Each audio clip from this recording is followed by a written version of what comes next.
There is a moment you felt it when someone walks into a space and everything shifts. Not because they are the loudest, not because they are the most attractive, not even because they said anything yet. Something about them just lands. And you've spent years wondering why that person isn't you and whether if it ever could be. By the end of this video, you will understand exactly what creates that magnetic pull, how to build it deliberately, and why almost everything you've been told about charisma is not just wrong, it's quietly working against you. But first, there's something most people never realize about themselves, something that changes everything once you see it. And is about the following path. Let's start where it hurts. Because this isn't real about charisma, it's about the slow, exhausting experience of feeling invisible, of finishing a sentence and watching people's eyes drift, of being in a room full of people and feeling more alone than if you were by yourself. That is the real wound underneath this topic. The fear that you are fundamentally uninteresting, that something essential is missing in you, and that wound shapes everything. How you speak, how you stand, how you enter a room, how quickly you shrink when no one responds the way you hoped. And the emotion at the center of this is not shyness, it's shame. And once you understand that, everything else starts to make sense. Because presence is not a personality trait. This is the first thing you need to burn into your understanding, because the moment you believe charisma is something people are simply born with, you hand over all your power. Research in social psychology, communication science, and behavioral neuroscience consistently points to the same conclusion. What humans read as presence is a set of learned, observable, trainable signals. Your nervous system is doing something. Your body is communicating. The question is what it's saying, and whether you're directing the message or letting anxiety write it for you. And here's where it gets interesting, because the signals that create presence aren't the ones you'd expect. Most people assume charisma comes from talking more, smiling wider, projecting confidence like a performance. But the people who actually command rooms do something almost opposite. And when you see what it is, it will reframe every interaction you had in your entire life. The first layer is physical, and it runs deeper than posture, yes. How you carry your body matters, but not in the way motivational posters have been telling you for decades. It's not about standing tall to fake confidence. It's about learning to stop bracing. Most people who feel invisible in social situations are chronically tensed, jaw tight, shoulders slightly raised, breathe shallow, weight subtly shifted back as if preparing to retreat.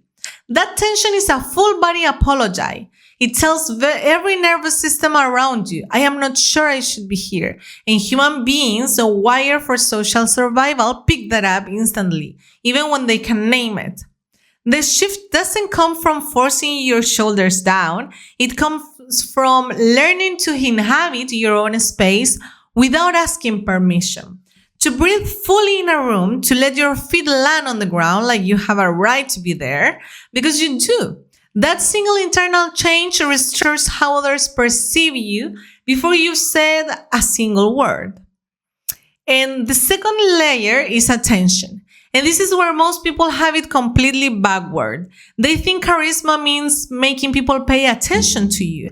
But the people with the deepest, most effortless presence have mastered something else entirely. They make other people feel paid attention to. There is an enormous difference between those two things, and it lives entirely in where your focus goes in a conversation. When you're preoccupied with how you're coming across, measuring your words, monitoring reactions, mentally editing your self-pinned sentence, you are, in the most literal neurological sense, not present. And people feel that absence. It registers as coldness or awkwardness or disinterest. Not because you are those things, but because your attention is turned inward, not outward. The moment you genuinely redirect that focus, when you become more curious about the person in front of you than about how you're being perceived. Something in the dynamic reorganizes completely. This is not a trick, it is a practice, and practicing it will show you something uncomfortable about how often anxiety has been masquerading as social engagement. There's a third layer almost no one talks about, and it may be the most powerful one. It has to do with what you believe about the room before you enter it. Every social situation is colored by an unconscious story you're already telling about whether you belong there, about how people will receive you, about what your presence means or costs others. These stories operate faster than conscious thought. They shape your micro-expressions, your vocal tone, the split-second decisions about whether to speak or stay silent. People with natural charisma, people who seem to effortlessly belong everywhere, aren't operating without fear. They've simply developed a default story that works in their favor. They walk in expecting connection rather than judgment. They interpret ambiguous social signal as neutral or positive. They don't experience silence as rejection, and because they carry that story in their bodies, the room responds to it. This is not delusion, it is a trained perceptual filter that took years to build. Years you can compress dramatically once you know what you're actually building. And here's what this means for you, practically starting now. You begin by changing what you practice, not what you perform. Stop rehearsing how to seem more charismatic. Start practicing the internal conditions that generate it naturally. That means daily work on reducing chronic physical tension, not through meditation as an escape, but through deliberate breath and body awareness that trains your nervous system to stay regulated in high-stakes social environments. It means choosing conversations where you practice full, unjudging attention, where your only job is to be genuinely interested. It means auditing the stories you carry into rooms, not to replace them with false positivity, but to interrogate whether they are actually true.